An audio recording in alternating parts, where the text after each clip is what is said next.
오 사람과 사람 사이의 올바른 관계를 세우는 자의 복이요 그는 하나님과 같은 일을 행하는도다 그랬습니다. 사람 사이의 올바른 관계를 세우는 자, 하나님과 같은 일을 행한다 그랬는데요. 무슨 일일까요? 이 일은 찬송가에 보면 천사도 흠모하겠네 그랬죠. 모르시겠어요? 한번 불러볼까요? 270장 좀 반주해 주실래요? 270장 가사 띄워주시고요. 뭔지 찾으세요. 찬송하는 동안. 270장입니다. 우리가 지금은 나그네 되어도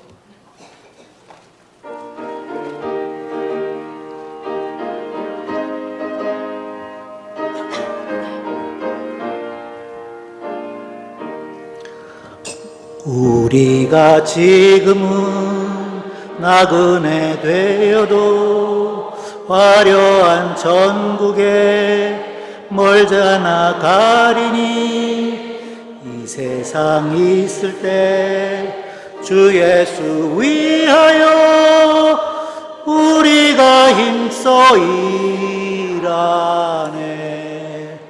주 내게 부탁하신 일 천사도 흠모하겠네.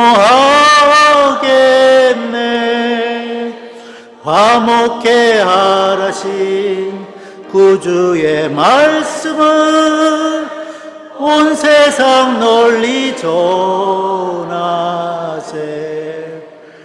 주 예수 말씀이 온 세상 만민들 흉악한 죄에서 떠나라 하시니 이 말씀 듣고서 새 생명 얻어라.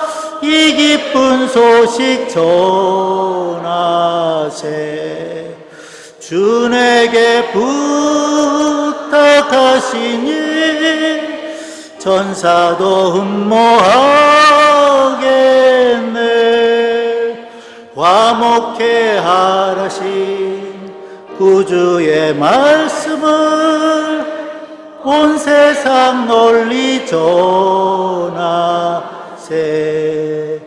영생의 복락과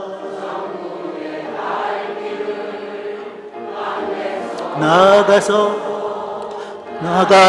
전하세. 주 예수 말씀이 이 복음 전하라. 우리에게 부탁하셨네. 주 내게 부탁하시니 천사도 흠모하겠네. 화목해 하라신 구주의 말씀을 온 세상 널리 하세. 처음 교회였던 예루살렘 교회,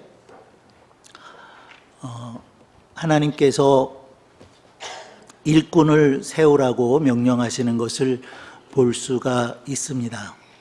그 일꾼은 성경 본문에는 나와 있지 않습니다만 보통 우리가 예루살렘 교회가 7 집사를 세웠노라 그렇게 말하죠. 교회가 참 한 마음이 됐고 한 뜻이 됐고 그래서 사도들의 가르침을 받으면서 서로 교제하고 내 것 내 것이 없이 그렇게 물질도 쓰게 되었고 그래서 믿지 않는 온 백성들도 처음 교회였던 예루살렘 교회를 칭송했다. 그리고 날마다 구원받는 자가 넘쳐났다. 그런 말씀을 우리가 볼 수가 있어요.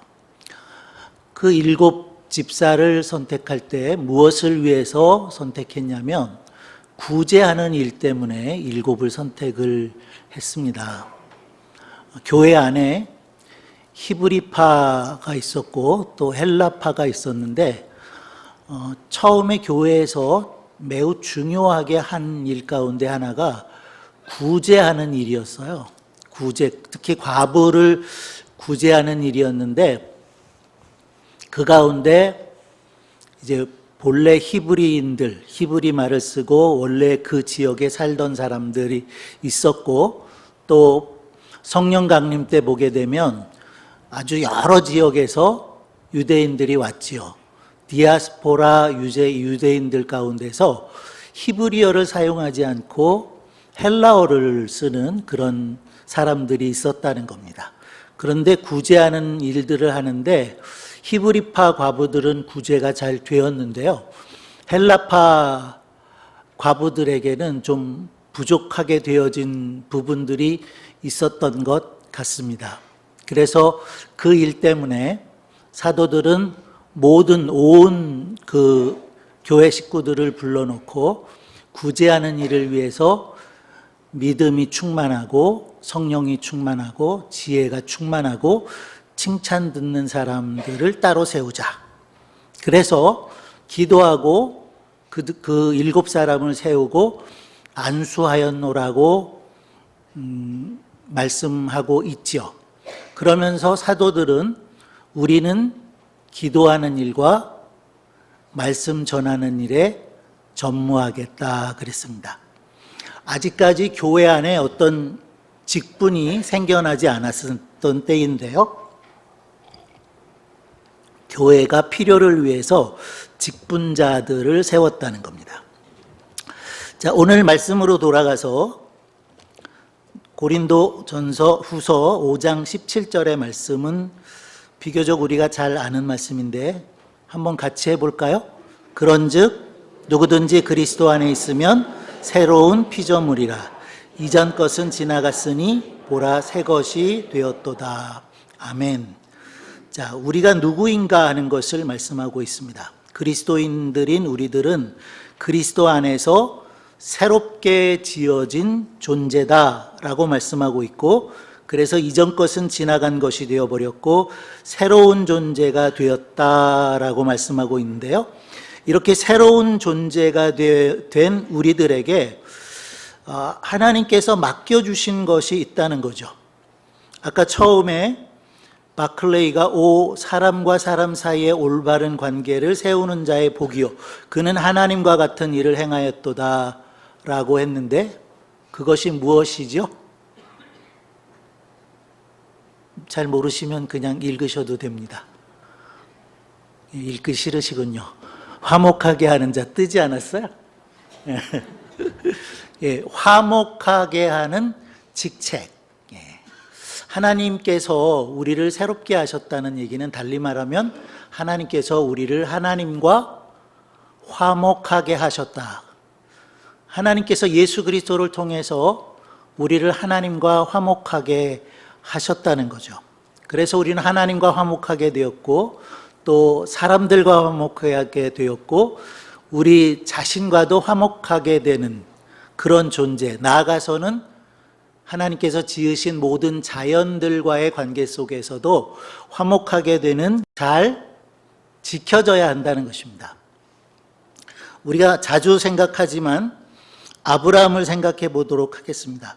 하나님께서 아브라함에게 본토 친척 아비집을 떠나서 내가 내게 지시할 땅으로 가라 라고 했을 때 아브라함이 순종해서 갑니다. 그때 아브라함과 동행했던 롯이라는 아브라함의 조카가 있었죠. 하나님께서 아브라함에게 여러 가지 약속을 하세요. 자손에 대한 약속, 땅에 대한 약속, 그리고 아주 이후에 있을 하나님의 구원사가 어떻게 될 것인지 약속을 해 주셨는데 그 가운데 하나님은 물질적으로도 복을 주셨어요. 이름이 창대하게 하겠다 뿐만 아니라 민족을 이루게 하겠다. 그리고 너를 축복하는 자는 내가 축복할 것이고 저주하는 자는 저주하겠다, 이런 약속의 말씀을 주셨죠. 물질적으로도 하나님께서 아브라함에게 축복해 주셨는데요, 아브라함이 복을 받을 때에 롯도 하나님께 복을 받습니다. 그 당시에 재산이라고 하면 가축을 꼽을 수가 있는데요, 하나님께서 아브라함에게 복을 많이 내려주셔서 그 가축들이 많이 늘어납니다. 롯도 덩달아서 많이 늘어나죠. 지역은 한정돼 있고 짐승이 많아지면 어려운 일이 생길 수밖에 없죠. 짐승에게 물을 먹이는 일, 풀을 뜯게 하는 일, 부족을 느끼게 됩니다. 그래서 처음에는 아브라함의 목자들 그리고 롯의 목자들이 다투게 되었더라, 이런 말씀을 성경이 하고 있는데요, 보통 아이들 싸움이 어른 싸움 된다 하는 것처럼 자칫하면 아브라함과 롯의 싸움이 될 그런 상황이 벌어졌는데, 아브라함이 조카 롯을 부릅니다. 그리고 말하죠. 우리는 한 고륙이라 나나 너나 내 목자나 내 목자나 서로 다투지 말자. 한 고륙이다, 친족이다 말하면서 목자들도 다투지 말게 하고 그 짐승을 먹이는 일 때문에 너와 나도 다투지 말자라고 아브라함이 이야기를 합니다. 아브라함은 고륙은 싸우지 않는다라는 생각을 하고 있는 것 같아요. 친족은 싸우지 않는다. 여러분도 싸우지 않으시죠? 고륙은 싸우지 않습니까? 친족들하고는 싸움이 없나요? 다 화목한가요? 아브라함은 그렇게 생각했던 것 같아요. 적어도 우리 고륙은, 친족은 다투지 않는다, 싸우지 않는다라는 생각을 했고요. 또 중요하게 아브라함이 생각했던 것 중에 하나는 재물보다 중요한 것은 화목이다라고 생각을 했던 거죠. 잠언에 보면 그런 말씀들이 있어요. 육선이 집에 가득하고 다투는 것보다 좀 못 먹어도, 좀 굶주려도 화목하는 것이 낫다라는 말씀을 하죠. 아브라함에게 그런 생각이 있었다고 여겨집니다. 그래서 아브라함이 롯에게 선택권을 줍니다. 내가 좌하면 나는 우하겠다, 내가 우하면 나는 좌하겠다라고 했고, 롯은 정말 좋아 보이는 땅을 바라보고 그 땅을 먼저 선택을 하게 되죠. 이제 그러면서 롯은 점점 더 그 소돔 고모라 성 있는데 다가가게 되는데요. 이 땅 때문에, 그 땅이 좁아서 생기는 문제 때문에 아브라함이 롯과 화목한 관계를 잘 유지하기 위해서 좋은 제안을 했고, 그 제안은 받아들여졌고, 그래서 화목의 관계가 깨지지 않을 수 있었다라는 것을 볼 수가 있다는 거죠. 어찌 보면 이런 생각들을 해볼 수가 있어요. 삼촌과 조카 사이인데 롯이 이래도 되는가, 그런 생각을 하게 되죠. 반면에 아브라함은 조카에게 먼저 양보하는 그러한 넉넉함을 보여주고 있다라는 것을 우리가 볼 수가 있습니다. 화목에 더 가치를 두었다는 거죠. 재물보다는 화목에 더 가치를 두는 우리들이 되었으면 좋겠습니다. 자, 그럼에도 불구하고 하나님께서는 아브라함에게 축복하세요. 그래서 이렇게 말씀하십니다. 너는 눈을 들어 너 있는 곳에서 동서남북을 바라보라. 보이는 땅을 내가 내 자손으로 내 자손에게 주리니 영원히 이르리라. 내가 내 자손으로 땅의 티끌 같게 하리니 사람이 땅의 티끌을 능히 살 수 없을진데 내 자손도 세리라. 너는 일어나 그 땅을 종과 횡으로 행하여 보라. 내가 그것을 내게 주리라. 하나님께서 아브라함에게 땅을 주시겠다고 약속하십니다. 자손도 셀 수 없을 만큼 주겠다라고 약속하시는 것을 볼 수가 있죠. 화목의 관계, 재산보다 오히려 화목에 더 가치를 두었지만 하나님은 그 아브라함에게 재물도 더 허락하셨다, 약속하셨다라는 것을 본다는 겁니다. 자, 아브라함과 롯 사이에 이런 일만 있었던 것이 아니고요. 한 두 가지 사건을 우리가 더듬어서 볼 수 있는데, 아까 말씀드렸던 것처럼 롯은 점점 더 소돔 고모라 성에 가까이 가게 되고 결국에는 소돔 성에 들어가서 살게 되는데요. 전쟁이 일어났습니다. 소돔 고모라 성 근처에 있는 여러 도시국가들 사이에 동맹이 깨져서 전쟁이 일어나게 되었고, 그 전쟁에서 롯과 그 가족들은 전부 잡혀갔습니다. 재물도 모두 빼앗아 갔습니다. 그때 아브라함이 어떻게 했냐면, 아브라함의 집에 있는 사람들 318명의 종들을 데리고 가서 롯과 그 가족들 그리고 그 재산들을 다 이렇게 찾아갖고 돌아왔다라는 말씀들을 보게 됩니다. 여전히 아브라함은 조카 롯에 대해서 해야 할 일들을 하고 있다. 화목을 지켜나가는 일을 위해서 생명을 거는 그런 일도 했다라는 것을 볼 수가 있습니다.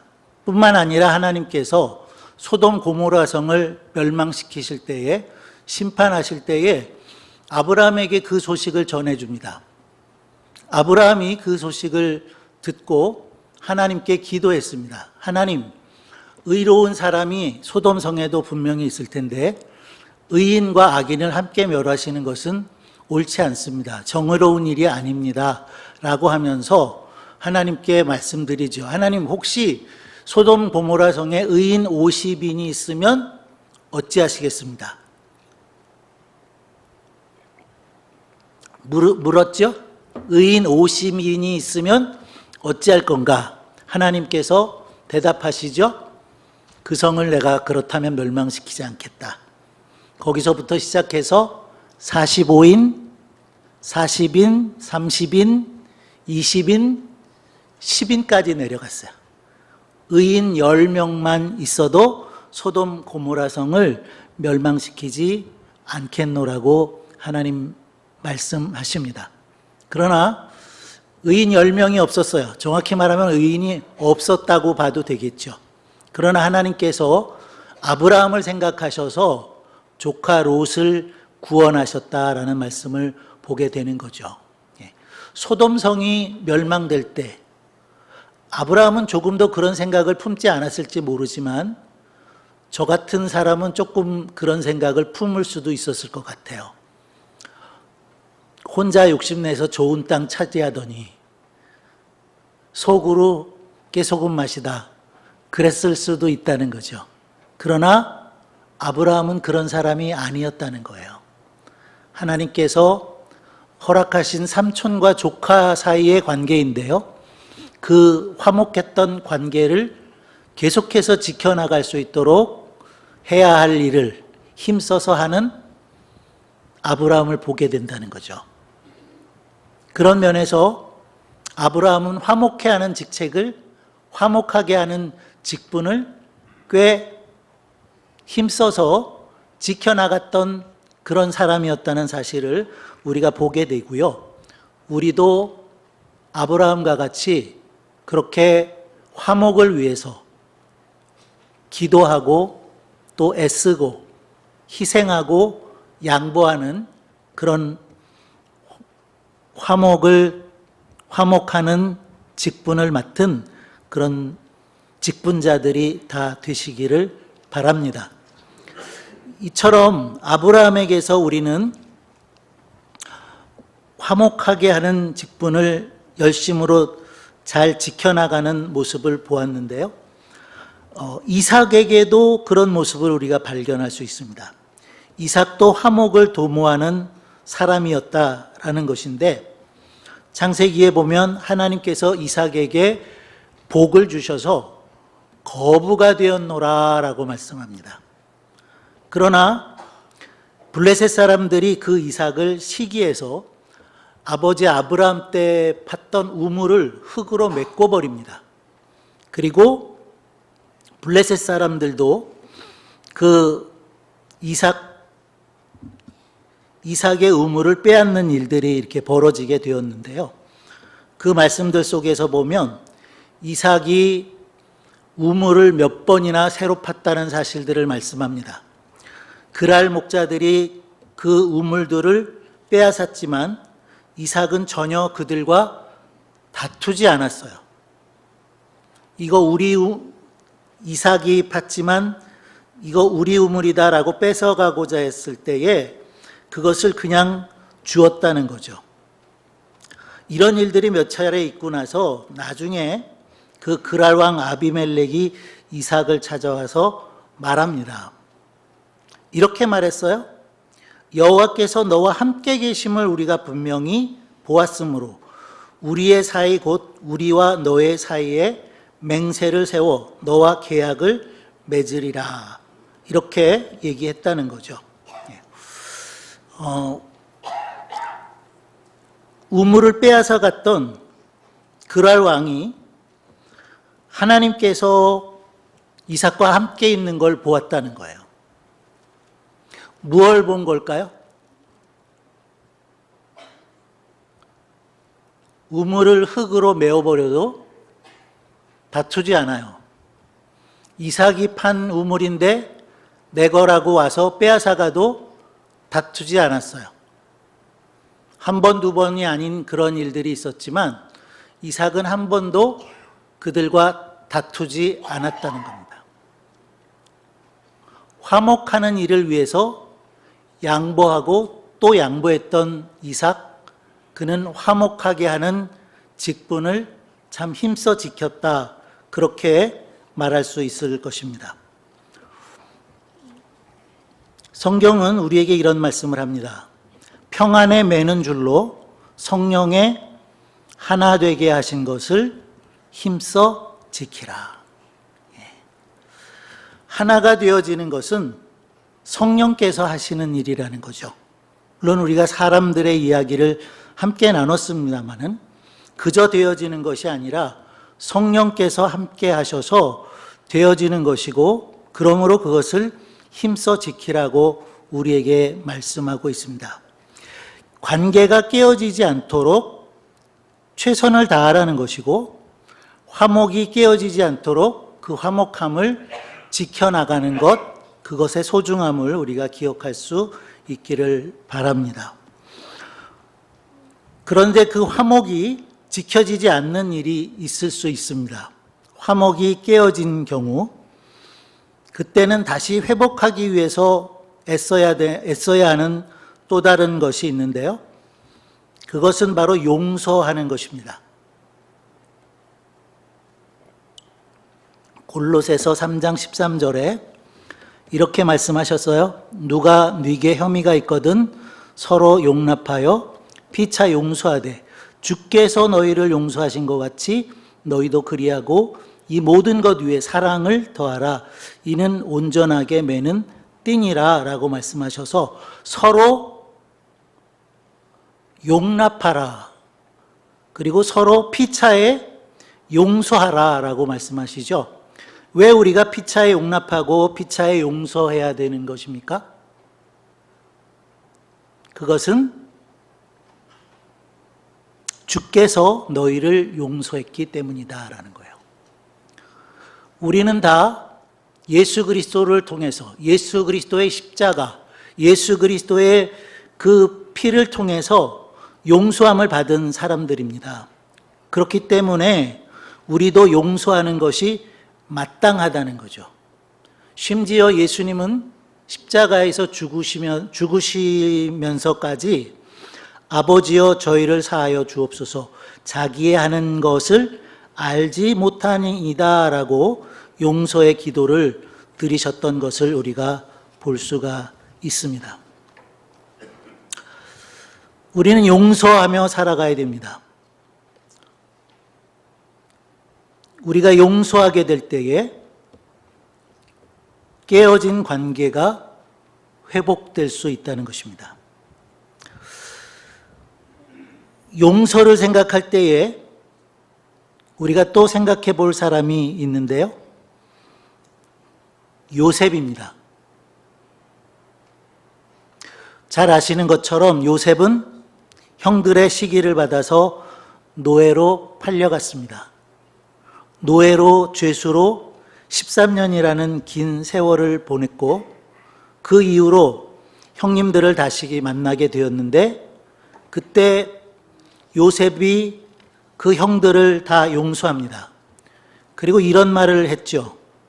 당신들이 나를 이곳에 팔았으므로 근심하지 마소서. 한탄하지 마소서. 하나님이 생명을 구원하시려고 나를 당신들 앞서 보내셨습니다. 당신 형들이 판 것이 아니라 나를 하나님께서 구원의 일을 위해서 앞서 보내셨다고 요셉은 말하고 있는 거죠. 이미 요셉은 자기를 노예로 팔아버렸던 형들을 다 용서했다는 거죠. 거기서 우리는 요셉의 용서를 보게 되는 것입니다. 나중에 야곱이 죽었을 때 형님들은 또 염려를 합니다. 그동안은 그래도 아버지가 살아계셨기 때문에 요셉이 우리에게 복수하지 않았지만 혹시 아버지가 돌아가시고 나면 우리에게 보복을 할까 두렵다. 그래서 없는 말을 가서 하지요. 야곱이 말하지도 않았는데 아버지가 돌아가시면서 너희 형들을 용서해라 그렇게 얘기했다는 거예요. 그때 요셉은 참 마음 아파했고요. 그 형들의 말에 눈물을 흘렸다고 성경은 말씀하고 있는데 요셉은 이런 참 귀한 얘기를 합니다. 그 형들에게 말합니다. 두려워 마소서. 내가 하나님을 대신하리이까. 당신들은 나를 해하려 하였으나 하나님은 그것을 선으로 바꾸사 오늘과 같이 만민의 생명을 구원하게 하시려 하셨나니 두려워 마소서. 내가 당신들과 당신의 자녀를 기르리이다 하고 그들을 간곡한 말로 위로하였더라. 형님들뿐만 아니라는 거죠. 내가 당신들과 당신들의 자녀들까지도 돌보겠다. 간곡한 말로 형들을 위로했다라는 것을 볼 수가 있습니다. 바로 이것이 용서의 아름다운 모습입니다. 요셉이 그 형들을 용서했듯이 우리도 누군가를 용서하며 살아갈 수 있게 되기를 바랍니다. 자, 이런 일들은 하나님, 예수님께서 그 어떤 일보다 우선순위를 두어서 하라고 말씀해 주셨는데요. 화목하게 하는 직책을 위해서 두 가지를 말씀드렸어요. 첫째는 이미 화목되어진 것을 아브라함처럼 이삭처럼 잘 지켜나가자라고 말씀드렸고, 만일 우리의 관계 속에서 그런 관계가 어그러졌다면 용서의 삶을 살아서 그 관계를 회복할 수 있어야 된다라는 말씀을 드립니다. 그런데 예수님이 이런 말씀하시죠. 예물을 드리러 가다가도 화해할 일이 생각나거든 먼저 가서 화해하라. 그러므로 예물을 제단에 드리다가 거기서 내 형제에게 원망 들을 만한 일이 있는 줄 생각나거든 먼저 가서 형제와 화목하고 그 후에 와서 예물을 드리라. 우리가 하나님께 제사하는 일, 그리고 예배하는 일, 그 어떤 일보다도 소중한 일입니다. 그런데 예수님의 이 말씀을 보게 되면 예배보다도 우선해야 할 일이 있다는 거예요. 예배보다 먼저 해야 될 일이 있다는 거죠. 예배보다 중요한 일이 있답니다. 무엇인가요? 내 형제에게 원망 들을 만한 일이 있는 줄 생각나거든. 예물을 드리러 가다가도 화해할 일이 생각나거든. 생각나시는 거 있으실까요? 먼저 가서 화해하라. 화목하게 하는 직책, 화목하게 하는 직분 우리에게 주셨다고 말씀했는데, 예배를 드리러 가다가도 먼저 화해하고 화목하라는 거예요. 원망 드릴 일 생각나거든 먼저 가서 형제와 화목하고 그 이후에 예물을 드리라고 말씀하고 있다는 겁니다. 오늘 말씀을 통해서 보게 될 때에 누구든지 그리스도 안에 있으면 새로운 피조물이라, 이전 것은 지나갔으니 보라 새 것이 되었도다 라고 말씀했는데요. 그리스도 안에서 새 것이 된, 새 존재가 된 우리들 힘써 해야 될 것은 주님께서 맡겨주신 화목하게 하는 직분입니다. 귀한 직분입니다.